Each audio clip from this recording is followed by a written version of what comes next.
So it appears that Joe Rogan has like done a sort of kind of apology for his comments, but what he's definitely done is he certainly walked back his comments at least a little bit, and did some damage control.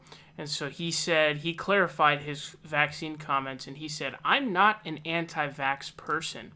And so what he did is he made it clear that he was an anti-vaccine and people should not necessarily be looking to him for medical advice. Quote, "I'm not a doctor, I'm an effing moron, and I'm a cage-fighting commentator.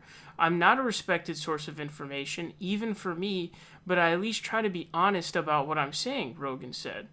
And obviously, remember, Dr. Fauci responded to this comment. Also, the White House Communications Director, Kate Bedingfield, also responded to the comment. She says, "I guess my first question would be, did Joe Rogan become a medical doctor while we weren't looking? I'm not sure that taking scientific and medical advice from Joe Rogan is perhaps the most productive way for people to get their information." I think that's a pretty accurate comment. And so this is some of Joe Rogan's comments. He said, "There's some legitimate science behind this. I'm not an anti-vax person. Their argument was you need to be vaccinated to protect other people. That makes more sense, but that's a different argument. It's a different conversation." It's not really a different conversation because what can end up happening is, like, let's say young people don't get vaccinated and they just become people, like you just see a bunch of young people getting infected with the virus. What's going to end up happening is the virus will continue to mutate, and then eventually it will start killing more and more. It'll be more lethal towards young people than it is now, because as the virus starts to mutate, we're already seeing some mutations are causing breakthroughs where people do get the vaccine and they still get coronavirus, which is not supposed to happen, because it's supposed to kill it on sight. But, you know, because of these different strains that have been found that have been mutated, they're able to do that. So if you keep it going, the mutation will eventually get to those people, young people, and it will kill them eventually. That's what the Spanish flu did. The Spanish flu in the beginning was not something that was, you know, killing everyone in sight. It was doing what typically viruses do, which is, you know, the old people and the people with, you know, really bad disorders are the ones who end up perishing. But eventually started killing young and middle-aged people, and that's when it became a serious, pandemic, right? That ended up killing millions. It killed more than in World War I believe, total.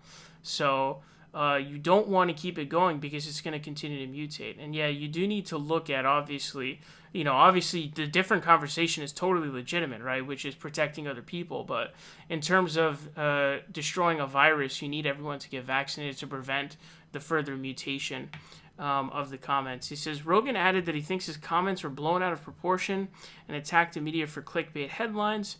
That's totally fake. I don't understand how it was blown out of proportion. I mean, your comments were pretty clear. You basically said that, you know, young, healthy people shouldn't get the vaccine. Total bullshit. Definitely horrible advice. And a lot of people take what Rogan says seriously. So, you know, I don't necessarily mind him saying what comes to his mind, but there has to be some kind of thought process involved in what you're saying, and at least a thought process of like, okay, I have a lot of influence. Let me make sure that this is something legitimate. Says Rogan said he had been planning to get the Johnson & Johnson vaccine, but couldn't find the time in his schedule before it temporarily paused. So that's also kind of, you know, not really to do with what's going on, because he was talking about young people not getting vaccinated, and the fact that he hasn't gotten vaccinated yet is a bad sign in and of itself. But he's walked back his comments. And honestly, the question I have is, was this Spotify's doing? Was it Spotify that hit up Joe Rogan?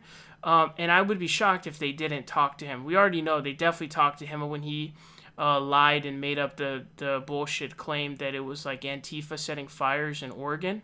It was obvious they had talked to him like, hey, dude, you have to walk this back. Considering that these comments garnered a response from Dr. Fauci and the White House Communications Director, I'm pretty sure that they would have seen this and been like, yo, Joe, you need to walk this shit back, dude. So I definitely think that this was Spotify's doing. I don't think that Joe Rogan would have done this without Spotify's influence. So once again, I think Spotify's influence is really at play here.